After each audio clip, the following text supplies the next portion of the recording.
Remarkable incident of Dr. Lanyon. Time ran on. Thousands of pounds were offered in reward for the death of Sir Danvers was resented as a public injury, but Mr. Hyde had disappeared out of the ken of the police as though he had never existed. Much of his past was unearthed, indeed, and all disreputable.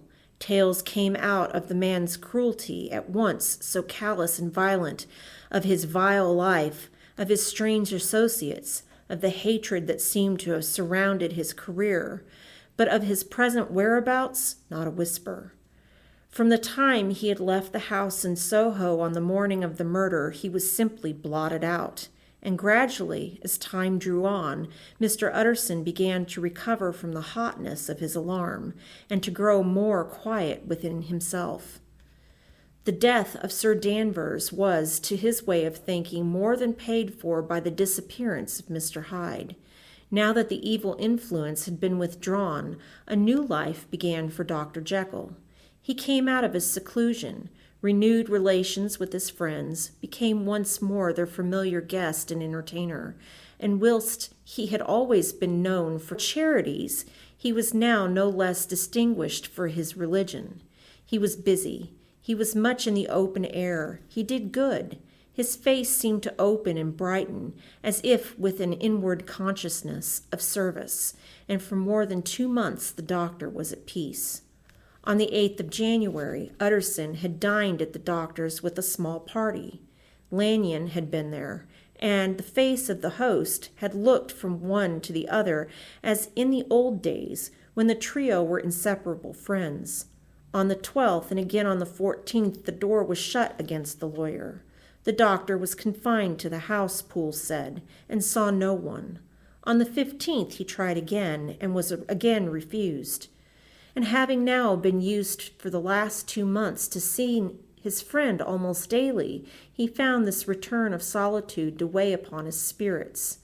The 5th night he had in guest to dine with him, and the 6th he betook himself to Dr. Lanyon's. There at least he was not denied admittance, but when he came in he was shocked at the change which had taken place in the doctor's appearance. He had his death warrant written legibly upon his face. The rosy man had grown pale. His flesh had fallen away. He was visibly balder and older, and yet it was not so much these tokens of a swift physical decay that arrested the lawyer's notice, as a look in the eye and the quality of manner that seemed to testify to some deep-seated terror of the mind. It was unlikely that the doctor should fear death, and yet that was what Utterson was tempted to suspect. Yes, he thought, he is a doctor. He must know his own state and that his days are counted, and the knowledge is more than he can bear. And yet when Utterson remarked on his ill looks, it was with an air of great firmness that Lanyon declared himself a doomed man. "I have had a great shock," he said, "and I shall never recover. It is a question of weeks. Well, life has been pleasant. I liked it. Yes, sir, I used to like it. I sometimes think if we knew all we should be more glad to get away." "Jekyll is ill too," observed Utterson. "Have you seen him?" But Lanyon's face changed, and he held up a trembling hand. "I wish to see or hear no more of Dr. Jekyll," he said, in a loud, unsteady voice. "I am quite done with that person, and I beg that you will spare me an allusion to one whom I regard as dead." "Tut, tut," said Mr. Utterson, and then, after a considerable pause, "Can't I do anything?" he inquired. "We are 3 very old friends, Lanyon. We shall not live to make others." "Nothing can be done," returned Lanyon. "Ask himself." "He will not see me," said the lawyer. "I am not surprised at that," was the reply. "Some day, Utterson, after I am dead, you may perhaps come to learn the right and wrong of this. I cannot tell you. And in the meantime, if you can sit and talk to me of other things, for God's sake, stay and do so. But if you cannot, keep clear of this accursed topic, then in God's name go, for I cannot bear it." As soon as he got home, Utterson sat down and wrote to Jekyll complaining of his exclusion from the house and asking the cause of this unhappy break with Lanyon, and the next day brought him a long answer, often very pathetically worded and sometimes darkly mysterious in drift. The quarrel with Lanyon was incurable. I do not blame our old friend, Jekyll wrote, but I share his view that we must never meet. I mean from henceforth to lead a life of extreme seclusion. You must not be surprised, nor must you doubt my friendship. If my door is often shut even to you, you must suffer me to go my own dark way. I have brought on myself a punishment and a danger that I cannot name. If I am the chief of sinners, I am the chief of sufferers also. I could not think that this earth contained a place for sufferings and terrors so unmanning, and you can do but one thing, Utterson, to lighten this destiny, and that is to respect my silence. Utterson was amazed. The dark influence of Hyde had been withdrawn. The doctor had returned to his old tasks and amities. A week ago, the prospect had smiled with every promise of a cheerful and honored age, and now, in a moment, friendship and peace of mind and the whole tenor of his life were wrecked.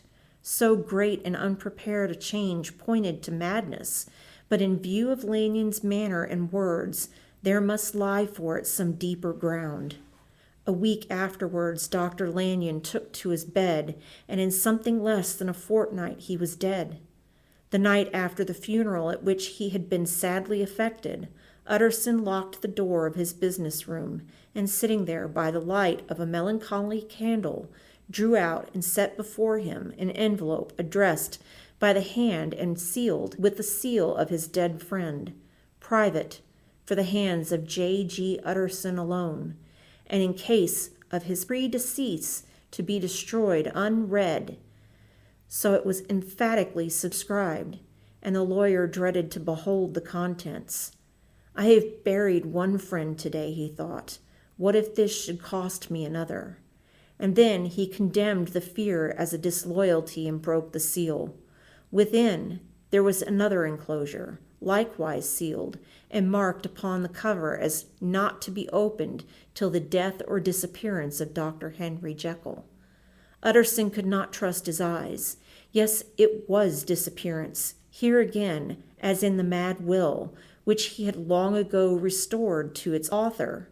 Here again were the idea of a disappearance and the name of Henry Jekyll bracketed.